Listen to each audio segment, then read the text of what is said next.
peut commencer comme d'habitude par le point santé. Toujours les mêmes absents, donc voilà, Tino et Adèle qui est en phase de reprise. Donc Et Nathan. retour de. Et Nathan.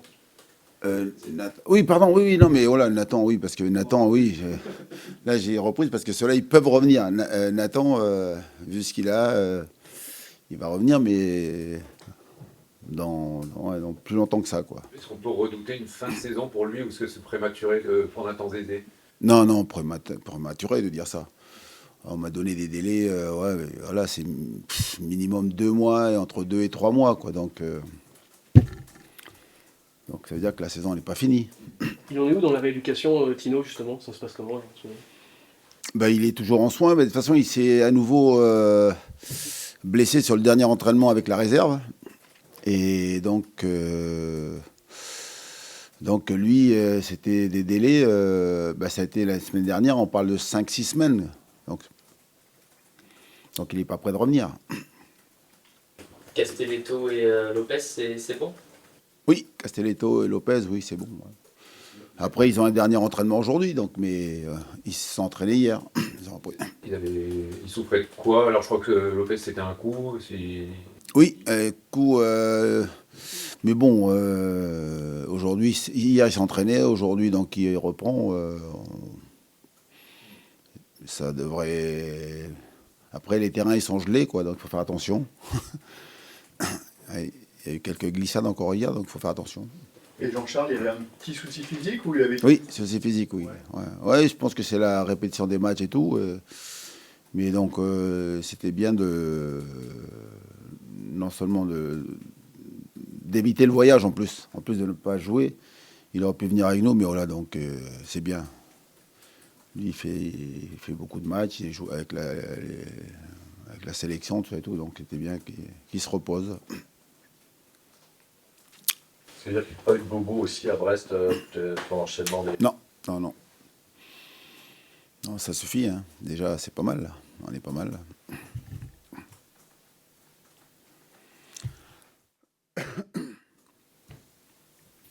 Saint-Étienne, on pense forcément tout de suite au match aller qui avait laissé énormément de regrets. C'était un match que vous maîtrisiez vraiment. Vous meniez 2-0, des opportunités de 3-0 et vous faites remonter l'égalité à la Beaujoire de partout. Le match retour, du coup, vous l'abordez comment? Différemment, parce que donc déjà il y a un nouvel entraîneur. Là, il est arrivé donc avec en tout cas donc une volonté de faire bouger les choses.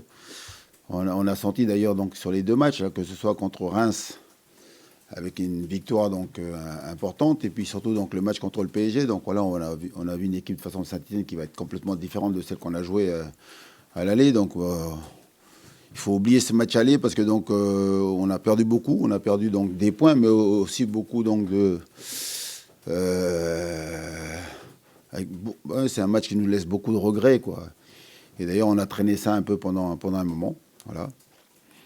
Mais oui, je m'attends à une équipe complètement différente avec une mentalité complètement différente, quoi. Là, on a vu sur le match, le dernier match, les 2 derniers matchs d'ailleurs, hein, même à Paris, hein, ils ont été bousculés, mais on a vu une équipe généreuse, dynamique, avec beaucoup d'intensité. Voilà, c'est plus la même équipe. En plus des points, ce que vous aviez perdu ce jour-là, c'était quoi? C'était de la confiance? Pas la confiance, mais parce qu'on a toujours confiance en nous, mais faut croire qu'on a eu beaucoup de regrets par la suite, et puis ça a laissé donc forcément des traces. Parce que voilà, c'est une des rares équipes qu'on a vraiment dominé, quoi. On a vraiment dominé cette équipe de Saint-Étienne. Et c'est vrai qu'on aurait pu faire 3-0, on aurait pu faire 4-0, et puis au final, ça fait 2-2, quoi. Je crois qu'ils ont 2 situations, quoi. Et puis il y a un penalty, quoi. Voilà. C'est une équipe qui marche bien à domicile. Ils ont pris, sur leurs 16 points, ils en ont pris 15 à la maison. Est-ce que ça vous fait redoubler de vigilance, ça, quand vous connaissez ces chiffres? Sans les chiffres, déjà, c'est une équipe qui est redoutable, parce que même dans son jeu, elle est capable donc, de faire mal dans le jeu. Donc, et puis avec les résultats, c'est vrai qu'on sait que ça... On va souffrir là-bas, on sait que ça va être un match très compliqué. Voilà, c'est une équipe de Saint-Étienne qui déjà donc, avait des résultats avec Dalloglio. Et donc là, avec le nouvel entraîneur, le premier match, ça s'est soldé par voilà. Même s'ils ont été menés 1-0 à la mi-temps contre Reims, ils ont été capables de gagner, marquer 3 buts en deuxième mi-temps. Et donc voilà, on s'attend en plus à la communion avec le public, ça et tout. Mais j'ai vu les propos donc, de l'entraîneur. Il a dit, nous on est un grand club, donc on doit jouer comme un grand club, quoi. Et voilà, il veut une équipe généreuse, une équipe dynamique.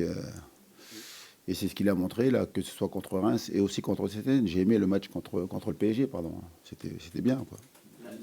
Vous dites c'est pas la même équipe, pourtant ce sont les mêmes joueurs. Il n'y a pas eu de recrue. C'est un peu comme vous finalement, à part Anthony Lopez que vous avez recruté. Et, ces deux équipes qui en championnat n'ont pas montré le même visage qu'en fin de saison, de première partie de saison. Oui, c'est pour ça que ça va être intéressant de voir qu'est-ce que ça va donner, cette confrontation là, entre Saint-Étienne et nous, quoi. Alors, voilà, nous, on est bien en ce moment, malgré l'élimination contre Brest. Et puis cette équipe de Saint-Étienne, depuis l'arrivée donc d'Orneland, là, leur entraîneur, donc il y a quelque chose qui se passe. Voilà. Donc ça va être un match chaud, comme on les aime. C'est un match un peu tournant, on regarde la série que vous venez d'effectuer, et quelqu'un qui doit être aussi bonifié, on a souvent dit par une victoire au classement. Ouais, moi, c'est des mots que j'aime pas trop employer parce que on est bien d'accord quand on démarre les phases retour, là. C'est ça. Donc voilà, il va rester 17 matchs. Ouais. Si on joue dimanche, il va rester 16 matchs. Après, c'est important de faire un résultat là-bas parce que donc voilà, vous pouvez donc mettre un coup sur la tête de l'adversaire. Mais c'est pas déterminant, quoi. C'est pas décisif, quoi. Voilà. C'est un impact et sur Saint-Étienne et sur les autres adversaires du jour, quoi. Vous pouvez donc prendre une avance, quoi. Ça, c'est bien. Mais la différence avec les 5 derniers matchs, qui étaient plutôt contre des équipes de haut de tableau ou supposées plus fortes, c'est que là, on arrive vraiment dans une autre équipe qui joue, qui lutte pour le maintien. Voilà, c'est des équipes de notre championnat, exactement. Donc là, c'est le rapport de force entre des équipes qui veulent s'en sortir, qui veulent rester en Ligue 1. Donc oui, ça va être super intéressant. Ouais. C'est plus compliqué de préparer un match justement contre un entraîneur qui a fait que 2 matchs en France, où il y a assez de matière pour réussir à bien analyser tactiquement comment il travaille. Non, mais il y a assez de matière parce qu'on a regardé ce qu'il faisait donc chez lui en Norvège. Voilà. Et puis finalement, c'est un copier-coller. Hein. C'est un 4-3-3, 4 défenseurs, une pointe basse, là, donc pour ressortir les ballons. Puis après, il a 2 numéros 8 et 3 attaquants. Voilà. Ça ressort les ballons à 5 et puis devant, ça attaque à 5. Quoi. Et puis l'idée, c'est d'alimenter les attaquants. Puis les attaquants avec beaucoup de courses, voilà, beaucoup de percussions. Et puis surtout, donc, voilà, ils peuvent attaquer à 5. Avec beaucoup, donc, l'idée, c'est d'amener donc, du surnombre dans les zones offensives là-bas. Donc voilà, c'est un jeu énergivore, il y a beaucoup d'intensité. Ce qu'il a montré là, Saint-Étienne, on avait travaillé un peu là, avec Robin. Ouais. C'est ce qu'il fait aussi dans les équipes quand il était chez lui donc, en Norvège. Quoi. Et il est très dynamique, très directif. Il est fougueux, quoi. Il a du jus. Hein. Voilà. Jeune entraîneur là, qui sort pour la première fois de son pays, je crois que c'est la première fois. Donc voilà, il a beaucoup d'ambition et donc ça va être un match intéressant. Vous évoquez une bonne période depuis le début d'année. Cela dit, au niveau comptable, c'est pas là que c'est le plus évident. Est-ce que lors de vos discussions en fin d'année dernière, début d'année avec la direction, il y a eu des exigences, en tout cas une nombre de points ou de résultats qui a été fixé en termes comptables ou pas du tout? Ou une période peut-être d'un certain nombre de matchs? J'ai du mal à comprendre la question, mais je l'entends. Hein. Est-ce qu'on vous a demandé un certain nombre de points pour les matchs à venir, en fait, voilà.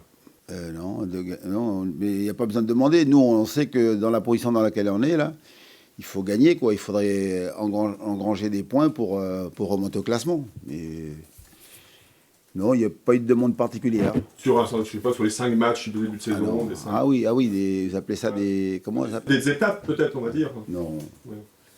Non. Faudrait. Est-ce que ça fait partie des discussions? C'est ça la question. Non, mais non. Des fois, quand il se passe des choses comme ça, c'est entre nous, le staff et les joueurs. Donc, voilà. Mais sinon, non. Là, tout à l'heure, je plaisantais, non, du tout. Vous n'avez pas eu beaucoup cette saison de semaines avec 3 matchs, enfin avec un match en milieu comme celui de la Coupe de France. Qu'est-ce que ça change un petit peu dans la préparation du match de dimanche? Ce qui change, c'est que avec la répétition des matchs, il faut bien donc discuter avec les joueurs, bien être à l'écoute donc des joueurs de comment donc ils récupèrent donc de ces 2 matchs-là. Pour ceux qui ont joué en tout cas. Hein. Voilà, il faut être très transparent, il faut dire les choses, il faut bien sûr faire un gros travail sur, on appelle ça l'entraînement invisible, là, tout ce qui est soins, donc donc l'alimentation, le repos, le sommeil et tout, faut tout prendre en compte, quoi. Mais après, nous on n'est pas une équipe qui est alignant donc les semaines à 3 matchs, donc c'est la première fois. Mais il n'y a pas trop d'impact, quoi. Voilà. Ils peuvent enchaîner, quoi. C'est pas un souci, quoi. Vraiment. Le match de milieu de semaine a tout de même permis de voir des jeunes qui ne jouent pas beaucoup en Ligue 1. Qu'est-ce que vous avez pensé de leur entrée en jeu? Très bien, oui. Ils ont fait des bonnes choses. Après, ils sont rentrés dans une période où l'équipe était aussi en révolte, était bien mieux dans le jeu, tout ça et tout. Donc, c'était beaucoup plus facile pour eux. Mais ils ont fait des bonnes choses, oui. C'est bien. Justement, comment vous expliquez, Antoine, je ne sais pas si vous en avez reparlé avec le groupe, les 2 visages que vous avez pu montrer à Brest avec une première période où on a senti des difficultés à faire des différences. Il y a beaucoup plus de mobilité en deuxième. Je prends Peroucci-Revella, par exemple, on l'a plus vu en deuxième, notamment.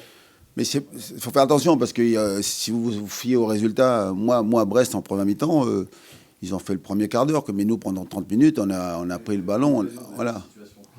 Mais voilà, donc on les a fait beaucoup. Après, on peut quand même mettre en avant le hors-jeu qui n'a pas été signalé, quoi. C'est un but qui est entaché d'un hors-jeu, donc il n'y a pas but, c'est pas pareil peut-être le match. Je sais pas moi, mais je pense que des fois vous avez des fautes d'arbitrage. Mais bon, voilà, donc vous avez un carton jaune, voilà, ou c'est un ballon qui sort en sortie de but. Et là, ça fait but derrière, donc mentalement, on a pris un coup. Mais moi, j'ai trouvé notre première mi-temps intéressante. Après, là où j'étais pas content, c'est que là, on avait le ballon, mais on n'a jamais été plus en danger que ça, quoi. On n'a pas fait les différences qu'on devait faire. Puis après, la deuxième mi-temps, toujours pareil. Quand vous êtes mené, on a dit les choses à la mi-temps. Et puis après, donc, on voit une équipe là qui revient avec d'autres intentions. Et puis, voilà, il y a la révolte et la colère. Et puis après, donc, une plus grosse... envie de faire mal dans les impacts, dans les courses, voilà, avec le ballon. Et voilà, tout le monde est un peu plus impliqué que ça remontait un peu plus en première qu'en deuxième, notamment dans les courses, dans la mobilité, dans l'intensité. Ouais, mais il y avait une équipe de Brest qui était bas, quoi. Nous, on a passé 80% du temps chez eux, quoi, dans cette première mi-temps. Voilà, et donc il n'y a pas eu de... Et puis en plus, voilà, nos attaquants étaient moins bien aussi. Simon, Matisse, Sorba, donc avec peu d'espace, ils n'ont pas pu faire les différences. Hein. Et puis après, en deuxième mi-temps, ils ont été... Voilà, ils ont, comme on dit, ils ont appuyé un peu plus sur l'accélérateur, quoi. Plus d'engagement dans tout ce qu'ils faisaient, quoi, au niveau des courses, au niveau des dribbles, et ça a permis ça, quoi. On dit qu'à Saint-Etienne, c'est ce qu'il faut, c'est des ingrédients qu'il faut avoir pendant 90 minutes. Cet engagement-là. Ouais, nous, on n'a pas le choix, parce que vous avez vu, Brest, ils n'ont pas eu besoin d'être au taquet, quoi. Après, vous avez vu, il y a un hors-jeu et un corner. Voilà, les 2 buts qu'ils ont marqués. Et nous, on s'est créé quand même énormément de situations, mais on a frappé 16 fois. C'est ça le constat, c'est que 16 fois, on a cadré une fois. Et on n'a marqué qu'une fois, quoi. Donc, nous, on sait les domaines dans lesquels on doit travailler, on doit progresser, on doit rectifier. Voilà, c'est l'efficacité dans les surfaces d'opération, quoi. Dans les deux d'ailleurs. Hein. Défensivement, être plus costaud. Et puis devant, être un peu plus clinique, quoi, chirurgical. Hein. Une question, vous avez été mené 8 fois cette saison, et vous avez plus que 2 points après avoir concédé l'ouverture du score. Est-ce que vous attendez justement plus de révolte de la part de vos joueurs quand vous concédez? Il y a la révolte dans le jeu, mais comme on l'a vu, donc, les 2 matchs contre Brest, d'ailleurs, en championnat, donc on s'est révolté, mais on n'a pas été capable de revenir au score, en tout cas donc de prendre un point. Et là, pareil, en Coupe de France, on est capable de montrer donc un beau visage. À Lille, ça a été le cas. On est mené à la mi-temps et on est capable donc en deuxième mi-temps de faire bien mieux. Puis d'ailleurs, on est revenu pour une fois donc au score. On a pris un point, mais c'est le travail là qu'on demande aux joueurs, donc un gros travail donc d'abord sur l'aspect mental. Et puis après, donc, sur le plan technique, parce que c'est là où le bas blesse, quoi, parce qu'il y a des bonnes choses dans le jeu, on est capable de se créer beaucoup de situations, mais on manque d'efficacité, quoi. Et voilà, c'est le gros travail qu'on doit faire. C'est un travail mental, mais beaucoup aussi donc, tactique, technique. On parle de confiance et tout, quoi, pour pouvoir donc, retrouver l'efficacité, parce que le haut niveau, c'est ça. Hein. Sur la série que vous venez dans laquelle vous êtes là depuis Paris, est-ce que vous avez le sentiment que vous avez un peu plus de garantie ou de certitude avant ce match-là qu'il y a un mois justement sur toutes les notions que vous avez développées, où ça reste fragile? Non, mais ça reste fragile. Mais après, on a des garanties dans le sens où, parce que ce sont les matchs qui donnent ça, donc de dire on est bien mieux dans le jeu, on est capable donc de développer du jeu, on est capable de poser des problèmes à l'adversaire, on est capable de se créer beaucoup de situations. Mais là, je me répète, mais le haut niveau, c'est ça, c'est être efficace. À la limite, moi, si on avait 3 situations par match et puis on marque 2 fois, et puis tu gagnes les matchs, je signe.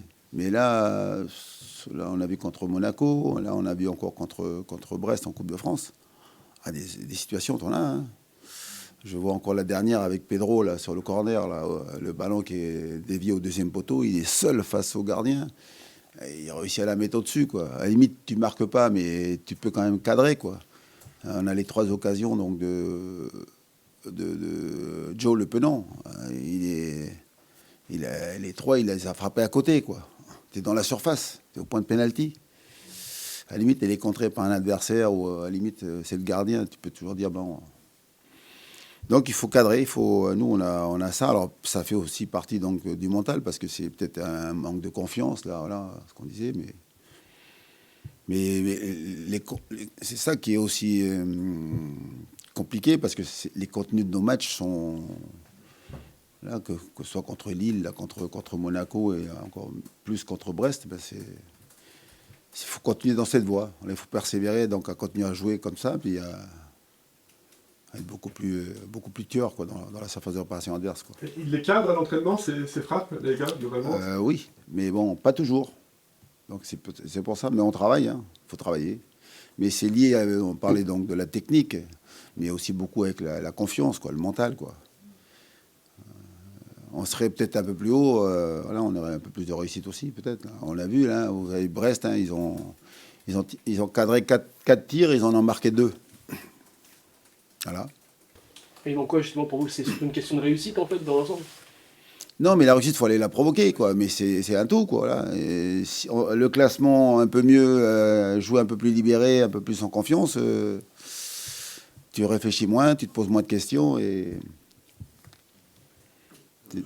t'es plus efficace. Oui. Il peut y avoir Salama en renfort qui n'a pas pu venir, malheureusement, là, depuis vous regrettez de ne pas disposer de renfort sur ce match-là? Sur le match? Non, mais je vous l'ai dit, alors je vais me répéter. Moi, je fais confiance aux dirigeants. Chacun dans son rôle. Moi, je suis là pour entraîner, donc essayer, donc, en tout cas aujourd'hui, de faire en sorte qu'on gagne les matchs pour qu'en classement on monte. Et puis après, je fais confiance aux dirigeants et le mercato s'arrête le 3 février. Donc voilà. Et puis, ils ne sont pas là. Moi, je ne tiens pas compte de ça parce qu'aujourd'hui, il faut que je me concentre sur mon groupe là, pour aller chercher donc, les résultats, donc, que ce soit contre Saint-Etienne, après on a Lyon, je crois, c'est ça. Donc voilà. Donc je verrai bien, mais aujourd'hui, c'est comme un match, donc on fait confiance, on attend donc les recrues. Mais une fois que j'ai dit ça, après, je ne me reste pas, et que vous connaissez mon caractère, donc je ne vais pas me lamenter sur mon sort, et puis surtout donc, être là à dire j'ai des états d'âme. Moi, j'ai pas d'état d'âme, moi, j'ai surtout aujourd'hui à mettre mon énergie là, avec mes joueurs pour qu'on essaie donc, de revenir avec une victoire donc, contre Saint-Etienne. Il y a un petit regret quand même sur ce dossier-là, Amine Salama ou pas? Ben, regret, on a travaillé dessus, puis après, une fois que c'est fini, ben, on passe à autre chose. Voilà. Et les regrets, ça sert à rien d'avoir des regrets. Hein.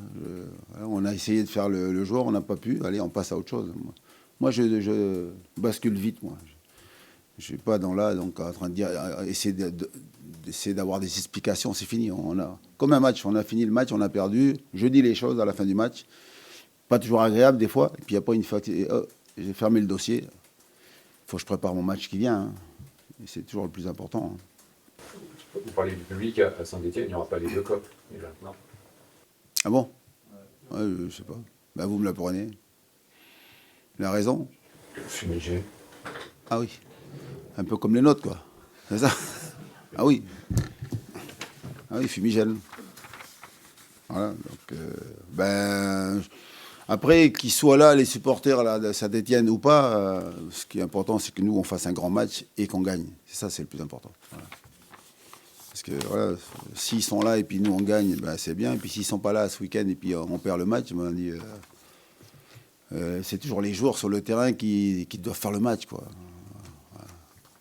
Nous, faut qu'on soit présent dans ce match-là, il faut qu'on fasse un grand match. Il faut qu'on revienne avec quelque chose de positif de ce déplacement. Merci. J'ai tout dit. Voilà.